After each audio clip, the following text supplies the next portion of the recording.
Selamat beraktivitas dan semoga semuanya dalam keadaan sehat walafiat. Semoga dapat terhibur. Terima kasih. Sebelumnya kami mengingatkan untuk mendengarkan episode sebelumnya agar dapat lebih memahami alur ceritanya.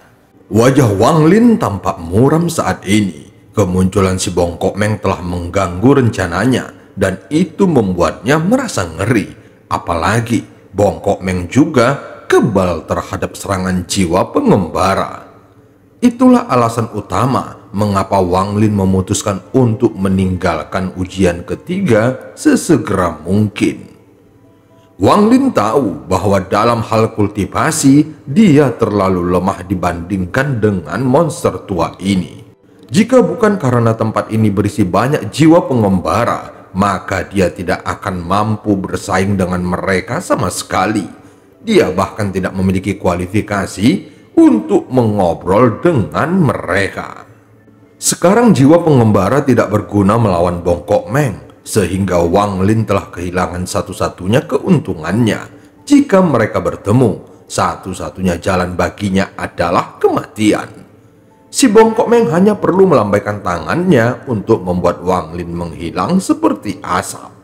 Wang Lin memahami batasannya dengan sangat baik. Meskipun selama ini dia berada di atas angin, pada kenyataannya dia tahu bahwa alasannya adalah dia bisa meminjam kekuatan pihak lain untuk membantunya.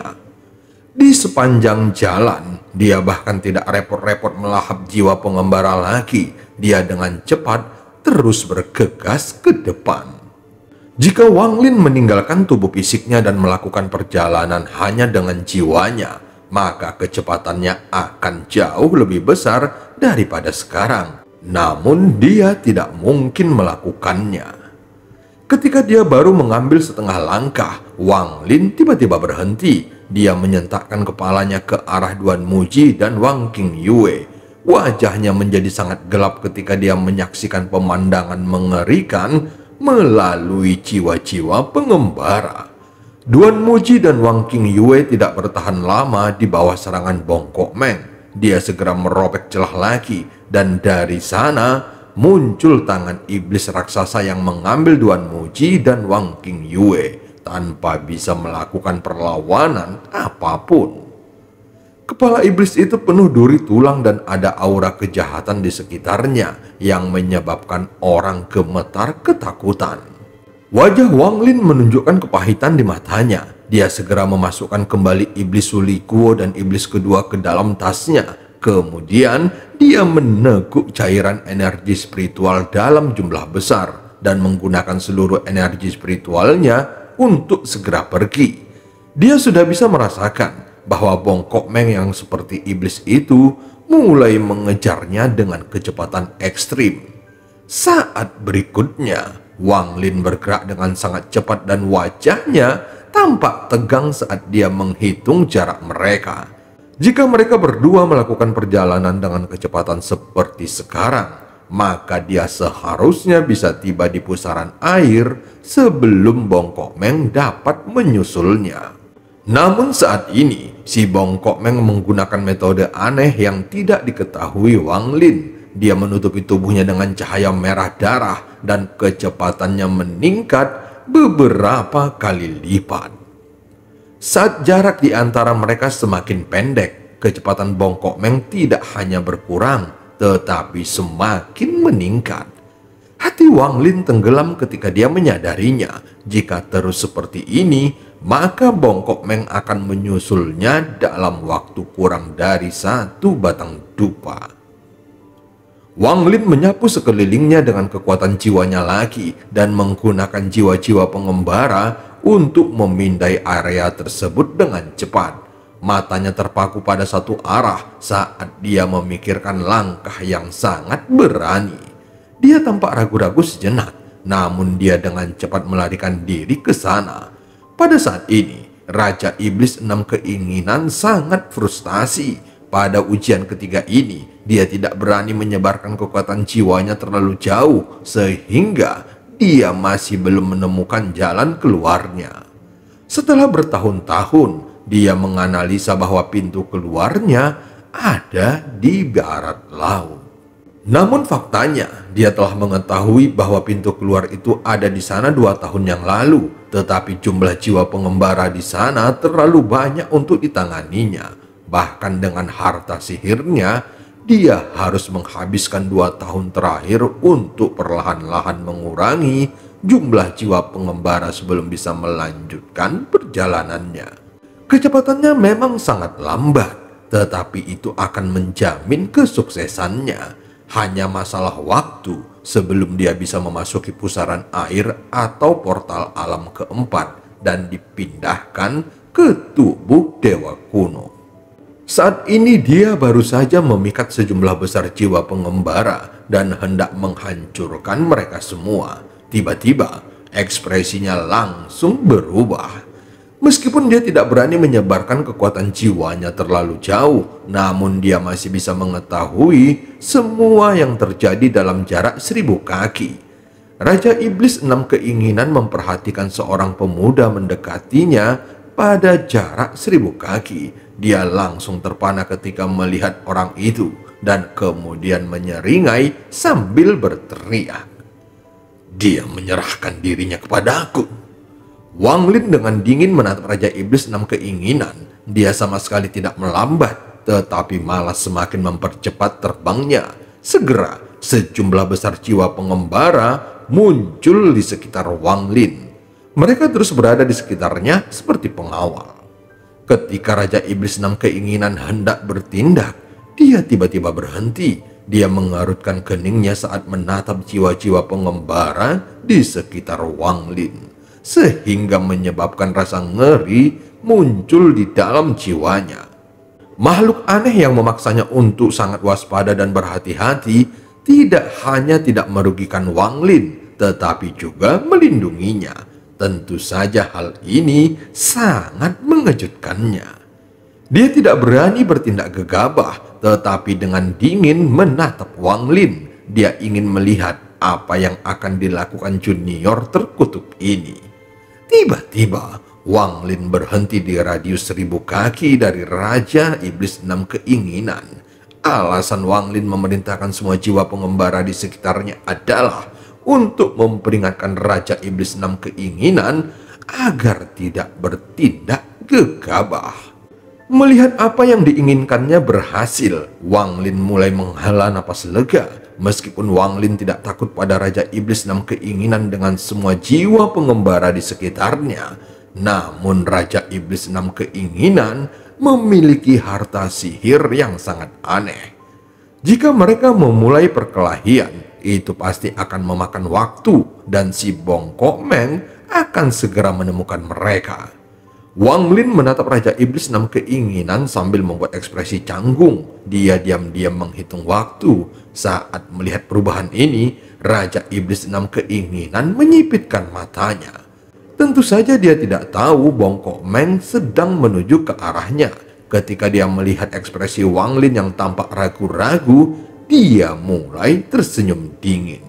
Jika bukan karena begitu banyak jiwa yang berkeliaran di sekitar Wang Lin, dia pasti sudah bertindak. Tetapi saat ini, dia tidak ingin membuat masalah menjadi rumit. Jadi dia hanya bisa mendengus dingin. Kali ini aku akan melepaskanmu. Aku akan memberimu waktu 3 hitungan. Sekarang enyahlah sejauh mungkin. Wang Lin diam-diam menghitung beberapa nafas dan mengungkapkan senyuman aneh. Lalu bergumam, sekarang waktunya. Dia segera melihat ke arah Raja Iblis 6 keinginan dan berkata, terima kasih. Setelah selesai berbicara, dia segera menyerbu ke arah barat laut menuju kerumunan jiwa pengembara. Saat Raja Iblis 6 keinginan sedang berpikir, wajahnya tiba-tiba memucat. Dia melihat ada meteor berwarna merah darah yang dengan cepat bergegas ke arahnya. Dalam sekejap mata, jaraknya hanya sekitar 1000 kaki darinya. Kamu adalah si Bongkok Meng. Kamu memakan pil transformasi jiwa? Mata Raja Iblis 6 keinginan langsung menyusut. Dia merasakan tekanan yang dilepaskan dari Bongkok Meng sudah berada pada tahap akhir formasi jiwa dan hanya setingkat lagi dari transformasi jiwa. Satu-satunya cara untuk mencapai tingkat inovatif ini adalah dengan mengkonsumsi pil transformasi jiwa. Namun Raja Iblis 6 keinginan segera menggerakkan tubuh pemuda di depannya dan memutarnya secara horizontal. Dia menatap si Bongkok Meng lalu berkata, "Itu bukan disebabkan oleh pil transformasi jiwa. Apa yang kamu makan hingga berubah seperti ini?" Bongkok Meng hanya menatap Raja Iblis 6 keinginan dengan matanya yang besar. Dia merasa orang di depannya sangat familiar. Sebenarnya, ini bukan pertama kalinya dia merasakan perasaan ini. Dia juga merasakan hal yang sama ketika dia melihat Kaisar kuno, Duan Muji dan Wang Qingyue. Namun sekeras apapun dia berusaha, dia tidak dapat mengingat apapun. Dia dengan cepat melemparkan sensasi itu ke belakang kepalanya, lalu tersenyum kejam dan berkata, "Namaku bukan si Bongkok Meng, tetapi Dewa Iblis Tusi." Saat dia berbicara, dia menggesekkan tangannya ke ruang kosong dan menciptakan celah besar. Saat celah itu muncul, tiba-tiba gelombang cahaya merah keluar darinya. Setelah itu, sosok merah tua setinggi 10 kaki muncul dari dalam celah. "Aku serahkan orang ini kepadamu. Aku akan kembali setelah yang berikutnya." Bongkok Meng segera terbang setelah dia selesai berbicara. Raja Iblis 6 keinginan melihat ke arah orang di depannya dengan keterkejutan di matanya. "Guru!" Orang yang berdiri itu memiliki tinggi lebih dari 10 kaki. Dia memancarkan niat membunuh yang kuat dan mengenakan baju besi ungu dengan duri tulang yang sangat tajam dan muncul dari berbagai tempat. Rambut hitamnya tergerai di belakang kepalanya walaupun tanpa adanya angin. Wajahnya sangat tampan dan sorot matanya juga sangat tajam. Namun, dia tampak seperti iblis saat menunjukkan ekspresi yang kejam. Matanya bersinar merah dan menatap Raja Iblis 6 keinginan. Setelah merenung beberapa saat, dia perlahan berkata, "Yi'er, kamu masih ingat gurumu? Itu sangat bagus. Tetapi namaku sekarang adalah Dewa Iblis Tusi." Setelah Raja Iblis 6 keinginan mendengar dua kata itu, hatinya terguncang dan tidak bisa mendengar apa-apa lagi. Raja Iblis 6 keinginan menarik napasnya dalam-dalam. Wajahnya penuh permusuhan saat dia menatap orang di depannya dan berkata, Kamu apakah manusia atau iblis? Kenapa kamu berubah menjadi iblis seperti Bongkok Meng? Apakah 1000 tahun yang lalu kamu?" Raja Iblis Langit menutup matanya, namun dengan cepat membukanya kembali dan berkata, "Apa yang ingin kamu katakan adalah, aku seharusnya mati 1000 tahun yang lalu ingin menanyakan bagaimana caraku bisa bangkit kembali."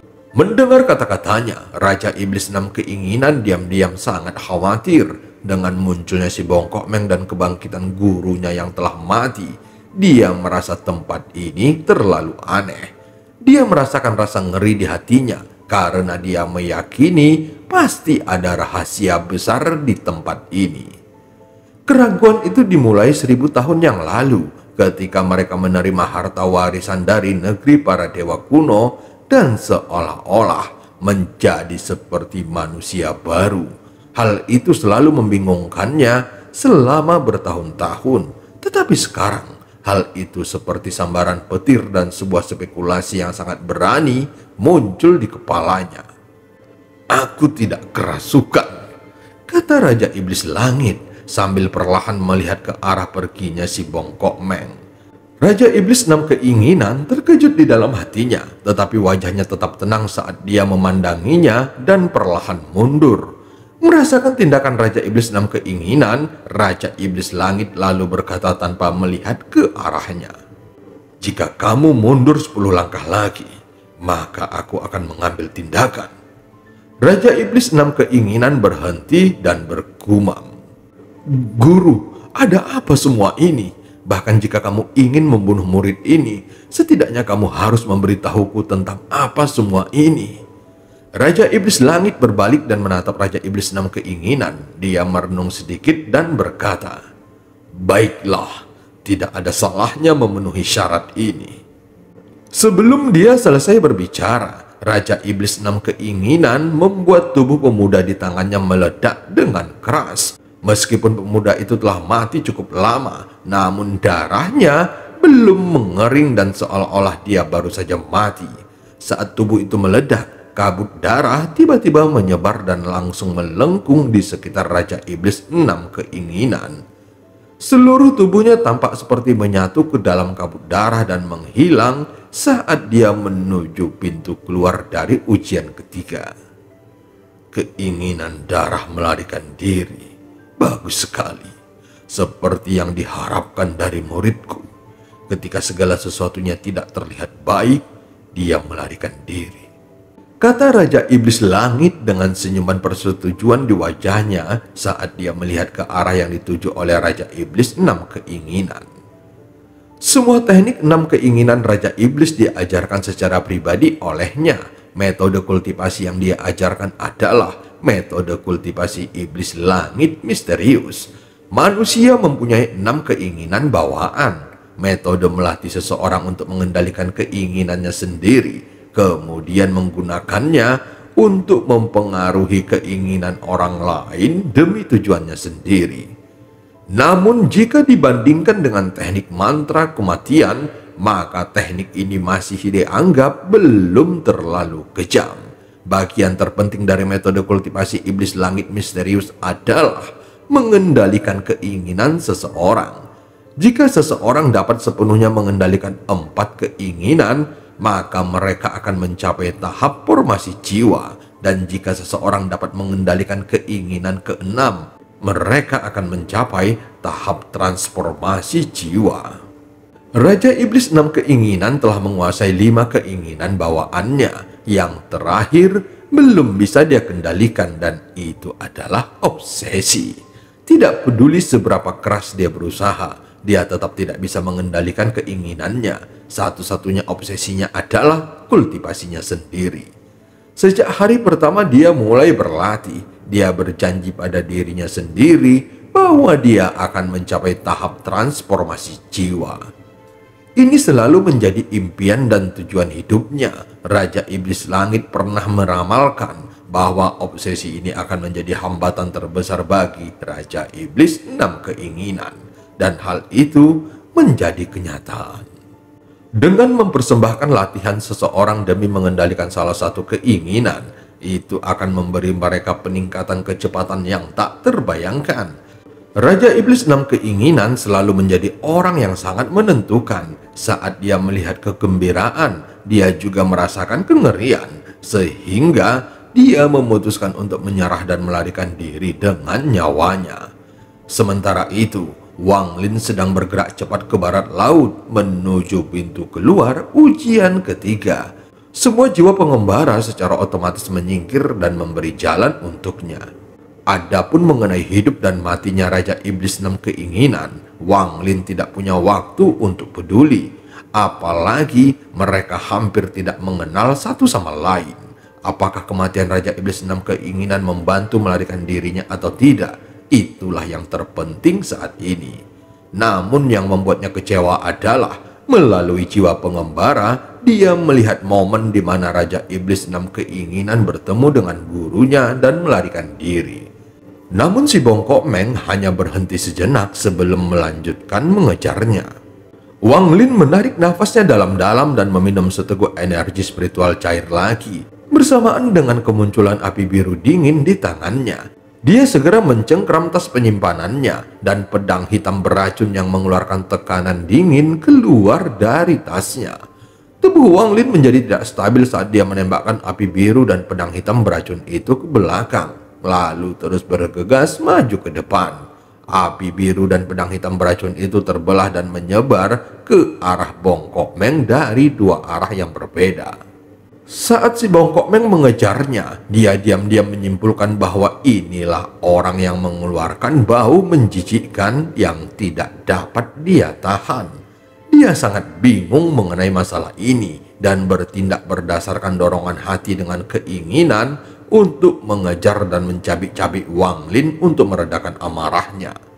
Namun Bongkok Meng sebenarnya mengagumi Wang Lin. Dia tahu bahwa Wang Lin hanya berada pada tahap pertengahan formasi inti dan orang ini sangat licik. Dan cerita pun berakhir. Sampai ketemu di part selanjutnya.